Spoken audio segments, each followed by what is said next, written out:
You're Siobhan. Can you? Siobhan Harper-Nunes. And what's And sorry? I'm Raheem Humphreys. What Ricky? Raheem. Oh, Rakeem. Raheem. R-E-E-M. R-E. A. Yeah. A-E-E-M. E-M. Alred Raheem. Yeah. So we'll get started with the questions. Just to let you know, we're both residents and also part of Ladywood Unite. My name's Layla. And do you want to introduce yourself, Eggy? Yeah, they call me as Eggy, but my name is Stephen Anderson. I'm part of the community committee. And we're both leaseholders as well, and obviously affected by the regeneration, which is why we joined Ladywood Unite in the first place. So we'll go ahead and obviously ask you all of the questions that our residents had for yourselves. It's up to you how you want to answer them, whether it's you both want to go for it or you want to nominate someone. And yeah, that's pretty much it. I'll get started with our first question, which is what's your connection to Ladywood and why did you choose to run in the area? Should I go first? I have lived in Ladywood since 1985. So I'm very well connected to the neighbourhood. I was just off Reservoir Road. I'm now on Monument Road. And when I did move into this house 30 years ago, I did say to my kids, "You're going to take me out of here in a box," because I love the neighbourhood. I've got the privilege of an old Georgian house, but also so I've got lots and lots of space. But unlike a lot of my friends who wanted to go into the suburbs and never see another human being, I love the fact that Ladywood is Ladywood.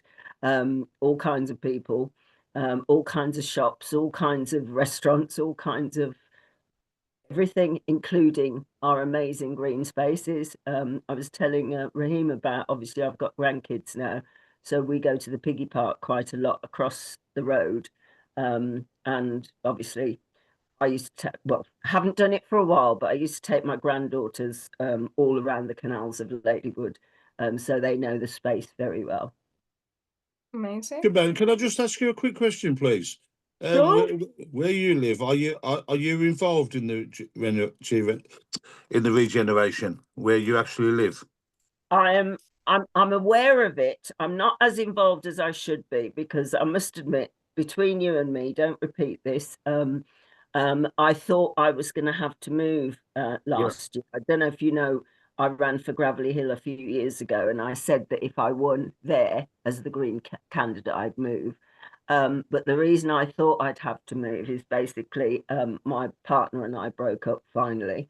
So I thought I'd have to give this place up. So I was much more concerned in getting myself well and back to work last year. But I am aware because I go walking sometimes on a Sunday morning with the Summerfield group of some of the issues that are going on right now. But your actual address is not in the red line. It's not within the red line at the moment, no. So it doesn't really affect you in a way of having to move. Well, no, it doesn't affect me in the way of having to move. It affects me in the way that I just think it's wrong. No, I appreciate that. Yes, I'm just yeah, want to yeah, get the picture straight that it's yeah. not going to affect you on the decisions made. I think it slightly gets me because I was part of the council in the early 2000s when we were doing, I used to go to all the ward meetings across the city because I was the external funding officer. And in Ladywood, I must have attended every single ward meeting and just thought, they're not listening. They are not listening. And even though we said at every single ward meeting, we don't want this, we don't want that, we don't want the other, they just, it was as if, oh, we'll just hold another consultation. And that's part of the reason I left the council. I just thought this organisation doesn't listen to our communities. Yeah, I mean, I'm really glad that you're at least familiar with the area. And Yes, obviously you've lived here so definitely. long, so have a lot of our residents who have been affected by the regen, unfortunately. How about yourself, Raheem? Yeah, so I've not lived here quite as long as Siobhan has. I moved to Ladywood about 2 years ago to be closer to work, but I really love being part of such a diverse, vibrant area. I've always been a city person. Every time I've ever moved house, with the exception for university, it's always been to move closer and closer to the city centre, and I love being right in the center of things, with all of the great restaurants and amenities that are nearby. Like Siobhan said. As for why I decided to run, I think the reason is simple. I think when I moved here, I tried to get in contact with the councillors. When I lived elsewhere in the city, I was in contact with councillors there, and they would post updates in the area about community events, things like farmers markets and whatnot. And there was none of that around here. And beyond that, when I tried to get into contact with councillors around here about fly tipping in the area and stuff, I've just been ignored. And the more and more I've learned about the treatment of this area by the Labour administration, an area where, I mean, you'd think having a former leader of the council, that the Labour Party would show some token support for the area, but it's worse than that. I mean, on the regeneration itself, Councillor Albert Bohr said the only reason why residents are complaining is because residents don't know how to listen. Now, that's, in my opinion, that's not the way local government should work. And even though I, like Siobhan, am not actually within the boundaries of the regeneration, I just Sorry, if you don't mind me, Redeem, you don't mind me coming in here. Where do you actually live in Ladywood? so I live in a development called Sherborne Place. I know it, yeah, yeah. So yeah, just sort of nearish to Broad I'm on Street. Monument Road, opposite the Church of the Redeemer. Yeah, I know where you are, Monument Road, yeah. Because I mean, I've lived in Ladywood all my life. I've been in there for 50, well, I'm 61 now. I've been in there for 60 years, and I'm familiar with the area very much so. And like, the reason I'm asking these sort of questions, because I'm trying to concentrate more on the situation is where you stand. Do you stand in the same position as us? Because obviously my situation, I actually live in the Arts of Ladywood and Guild Close, which I'm certain will be affected by this. So I just wanted to see if we're all on the same page of the effects of what will happen to individuals. So On, I on the one appreciate. hand, as a local resident, I'm very, everybody, there's a lot of mixed ideas about gentrification, etc., etc. But one of the things that I was very strong about back then, and still am now, in every ward in this city, is that when we do make private deals with private contractors, that the social housing positions are met.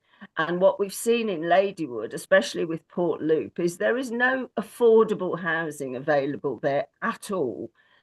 And what I saw, was it 20 years ago when they knocked down Lee Bank and rebuilt it? It's Yeah. like, again, it's like we got people out, we did the place up, spent a fortune, gave it to a private housing association, and then got new people in. It's like the behaviour it's just not befitting No. a council that is supposed to be listening to its residents. No. So Siobhan, if you don't mind me jumping in, we're Sure, kind of sorry. veering on to the next question. Sure. What is, as Green candidates, what is your understanding of the regeneration at the moment? Shall I start with this one? Yes. So my understanding of the regeneration is that there's multiple areas in the city that have been designated as areas that need improved infrastructure and improved housing capacity, and there's been much development in other bits of Ladywood as well. In fact, unless I'm mistaken, Ladywood is the fastest growing ward in terms of population increase and unit increase in the city. But with this specific regeneration, my understanding is that there has been very little, if any, consultation. There has been a complete lack of communication about people whose houses have been slated for demolition, finding out from neighbours rather than finding out from the council. There have been people buying properties that they were unaware were slated for demolition prior to those properties being purchased. This sort of failure in communication is completely unacceptable. And that this regeneration project has been approved, even though it involves the destruction of community resources without like-for-like replacement at all. I think there's a church that's slated for demolition, which is planned to be replaced by a secular community centre. And I think for people of faith, I mean that's not a like-for-like change. And the social housing aspects of the plan don't meet national requirements. And I'm personally, I haven't fully read the policy documents, but I do not understand how this has been accepted by a Labour government where we don't have social housing requirements that are meeting what are meant to be national standards. I don't know why those have been accepted to be waived, and I don't understand why councillors for this area, the primary job of a councillor is to stand up for residents, why there have been no questions raised in council at all by either Councillor Bore or Councillor Hartley about the questions of this project. And as far as I can tell, this isn't a regeneration, it's a complete restructuring and an attempt to remove residents so that luxury housing can be built without any concern for what locals feel. I mean, it sounds like you have an amazingly comprehensive understanding of what the regen actually is, and it aligns a lot with what Ladywood Unite sort of tend to say. One thing that has been on a lot of people's minds is the CPO, so the compulsory purchase orders, which the council have said they will start to implement, sort of just before they begin demolition. What is the Green Party's stance on CPOs? As far as we understand, obviously, it's a Labour-backed sort of policy or way to get people's houses. Is this something that the Green Party agrees with? Raheem? On CPOs, the Green Party policy is that they should be a last resort. Like we do have to recognise that as a country and as a city, we're in a housing crisis, and sometimes CPOs are necessary, but also here in Ladywood, this is the fastest growing bit of the city. This is the bit of the city that is having the most development, and some of the houses that have been accepted for CPOs are houses that have been built as recently as the 1990s. This is not environmentally conscious use of CPOs. This is not socially conscious use of CPOs. And the policy of the Green Party is that CPOs should be an absolute last resort, and all development should be done as much as possible with the community, not done to the community. Can I just come in there a sec, please, on that one, Reverend Dude? Regarding the compulsory purchase, I mean, obviously, we want to try and avoid it like the plague. But the situation we're in at the moment, we're now further forward to knowing if it's acceptable or not. But what we're trying to do is we're trying to make it not possible for it to happen if we can help it and try and avoid it. But the way you seem to be saying it, unless I'm misunderstanding, that's going to be the last result of what will be proposed to the people who it affects.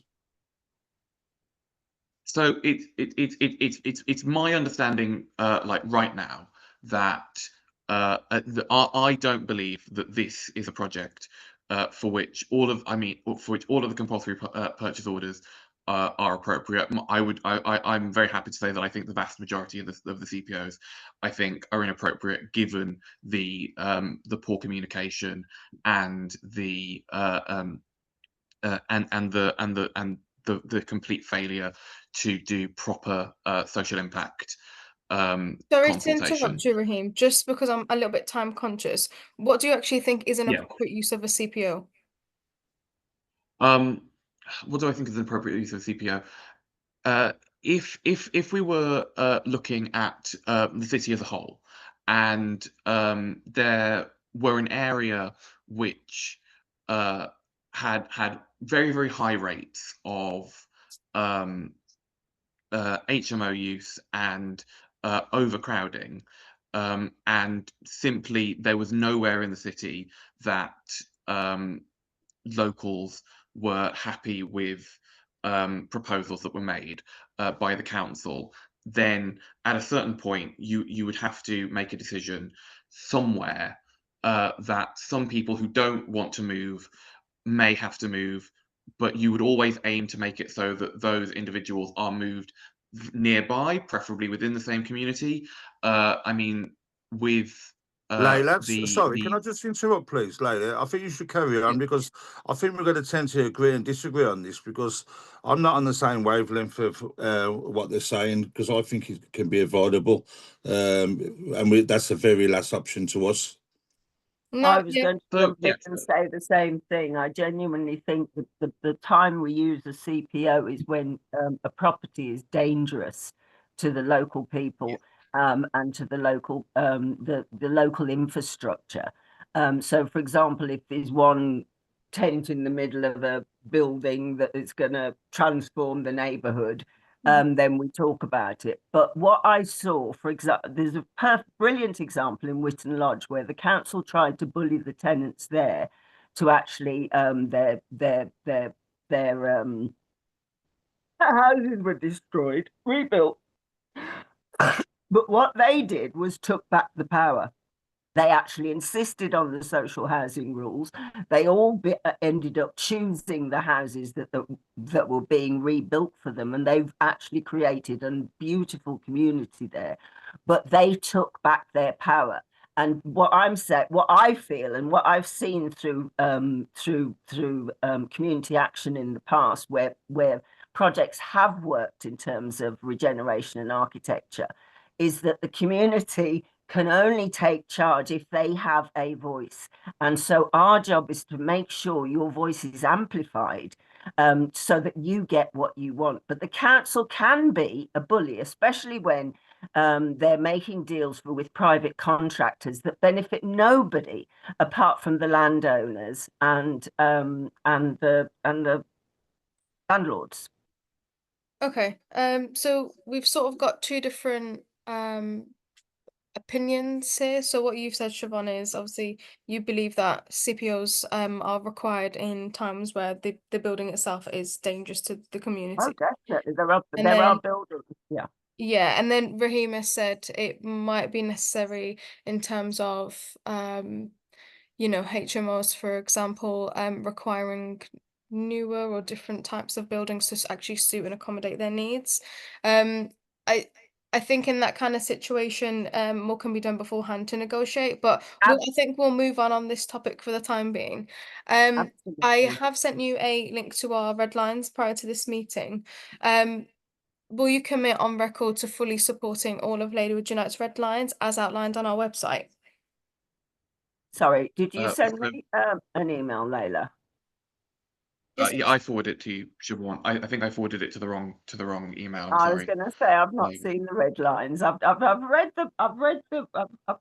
on your website, but I've not seen red lines. Do you want me to summarize? Can you give me a rough idea? Yes, please. Yeah, of course I can. I'll just summarize the main points. So there's 3 red lines. The main one is that no one is left worse off. So obviously we are. Oh yes, yeah, absolutely. Yes, I'm so sorry.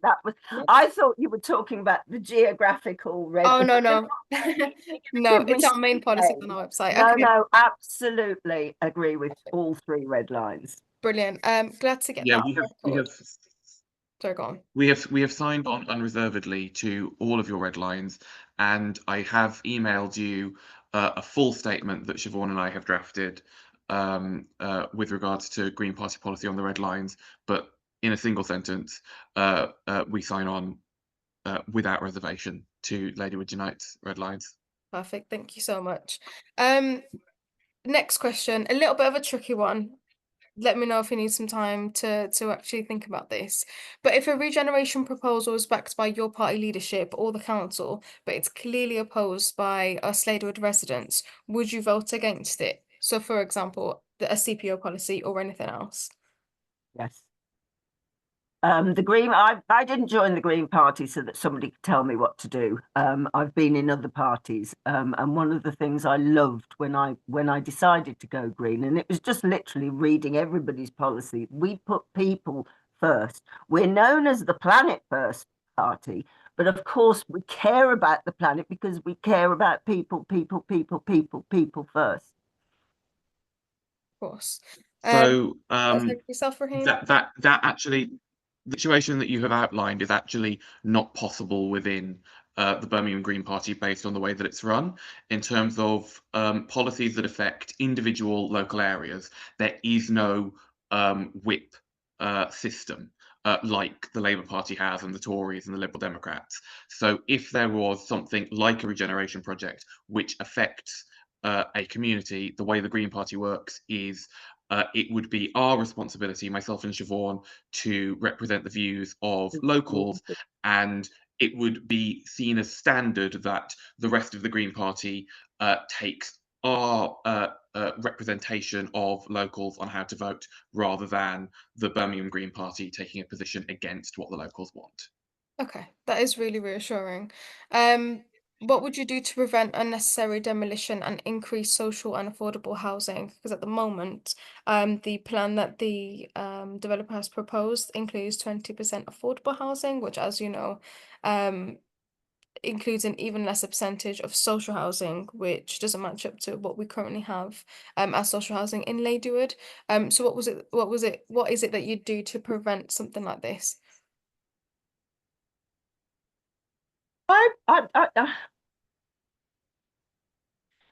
The plans I've seen in the past, I don't know if you're aware, but this was my master's area, urban community involvement in built environment, and it was just like, unfortunately, what we have learned as communities is what they say has to go. And in actual fact, there are all kinds of laws and policies in place that protect us. The problem is nobody tells us about them. Mhm. In terms of the social housing rules, the housing associations in this city have been breaking social and affording housing rules for the last 20 years, as far as I'm concerned. And it's not doing our city any good whatsoever. We know when there is and when they say 20% of social housing, I looked at Portloop, £320,000 for a 2-bed, Mhm. and I'm going, I don't know who can afford that. I certainly can't. And that's the affordable housing, the properties there. So as far as I'm concerned, I would, one, support the communities to take the sorry, my brain's not working. Not just the council, but the constructors, the builder. What's the Developer. Developers? Sorry, I'm going constructors, builders, developers. Sorry, I'm getting on a bit. To just take them to task and keep them under observation, because it's not that the rules aren't there to protect us. It's just nobody knows where the rules are and how to break them when we need to, as more active and more vocal and more powerful communities. No, I definitely agree with that. I do think sometimes a lot of our residents don't think they know all the facts yet, which is why they feel a little bit helpless. So I think that's an incredible way to actually inspire action within the neighborhood and try and stop any kind of unnecessary development or what it is. That's why I love the Whitton Lodge example, because it was about 6 elderly old biddies, white women, that literally said, well, enough is enough. And they started to learn everything they needed to know and ask other organisations in other cities, just how do we stand up to the council?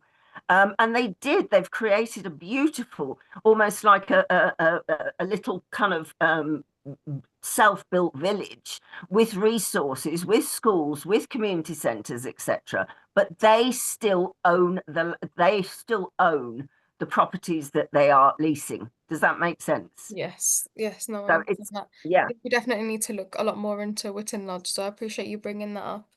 Only a few more questions left for yourselves On because I'm a bit conscious of on time. this, just on this point Carry on. that we've just had, I want to say I'm in complete agreement with Siobhan, and I also want to add that if elected, I think on day one, I would advocate that the Green Party drafts council legislation to reopen consultation on the Ladywood regeneration, because I feel that the Absolutely. failure of communication means that this project has failed to meet national standards and therefore needs to be reconsulted. And I would advocate that the council has another vote from day one. Most as a resident, etc., whether or not we're in the zone, nobody's knocked my door about it. It's like, No, it's awful. They said that we were aware since 2019 that we received a letter, but no, everybody that I know says they didn't know about it until yeah. 2023, which is awful. If elected, how should residents hold you accountable if you fail to uphold these commitments? Would you support regular public forums, published voting records, or a recall style pledge? I didn't catch the last bit, Layla. That's okay. Would you support things like regular public forums, published voting records, or a recall style pledge? So, for example, if you're not able to fulfill the commitments that you've mentioned, Ab- standing down or anything like that. Absolutely. And once again, what the reason I fell in love with the Green Party values is because they put community at the heart of our manifesto is communities first, communities voice, etc. So to me, I've seen in this city, I've seen Tory, Labour, even Reform candidates. Sorry, I'm not going there, but I've seen good candidates from all backgrounds, and Yeah. the good ones are people who have weekly surgeries for their constituents and who literally do represent their constituents. And as an ex-employee, I've also seen the councillors who get stuff done versus the councillors who you never see turn up at council meetings and just take a photo shoot every time there's an opportunity. Yeah. So I know what a good councillor looks like, whatever their politics, and it's somebody who listens to their constituents. And we aren't the voice of the people. We are we're the I don't know. It's almost like you're the sword and shield of the people. Yeah, so what I understand from what you said is essentially that you're quite confident in your potential as a potential councillor of Ladywood because your party's values and ethics naturally align with Ladywood Unite regardless and our aims. Not just that. I think my experience is about getting things done. I'm a can-do type of person, and even when I was at the council, I knew how to cut corners. I knew who to talk to, etc., etc. So it's about somebody who actually gives up. Monkeys. No, can I just put in there? I appreciate what you're saying there. That's where we're on the same page in that sort of thing.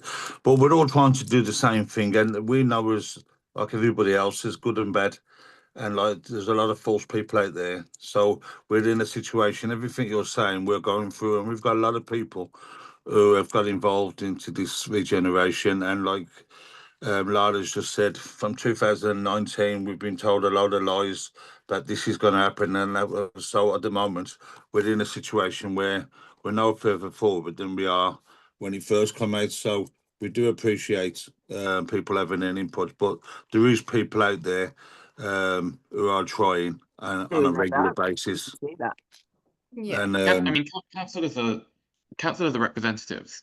If it is the case that the people of Ladywood feel that we don't represent them, a recall petition is absolutely the way forward, and that is the way our democratic process works. And I would hope that would be a last resort.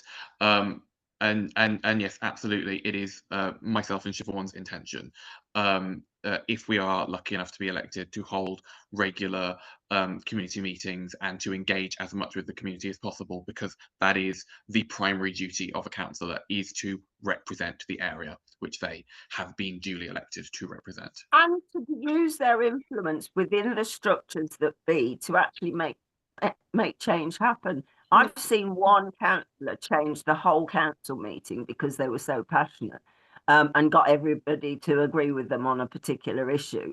So going to council meetings, going to ward meetings, this is where the power happens. But if there is no connection between the ward meeting and the council house, and that's the councillor's job, then change don't happen. No, definitely. I completely agree with you and echo a lot of your sentiments today in this meeting. And I'm also super, super pleased to hear how confident you are in your roles, to the point where you support a recall style pledge. Not a lot of candidates would pledge to something like that, which is really nice to hear. I've just got one last question for you. So Ladywood Unite actually endorses an organisation called Brummies United. They're currently asking candidates to sign their Brummies United Against Racism pledge online.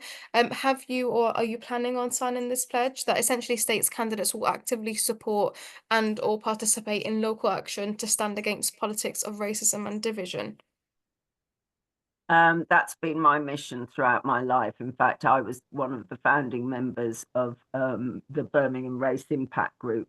I've literally stepped down in the last couple of months to take on this role. But standing against racism is, well, against all isms for me, is against social injustice is definitely my pledge. Yeah, I don't believe I've signed the pledge yet. It hasn't. We've not been selected long, and it's not come across my table yet. But like Siobhan, I am a BAME person. I am a child of a refugee mother. I have spent my life both experiencing and combating racism, and I am dedicated always to be a champion in the fight for equality. Thank you so much. I'll send you guys across the link to the pledge through email. Egg, is there anything else you'd like to add before we conclude the meeting?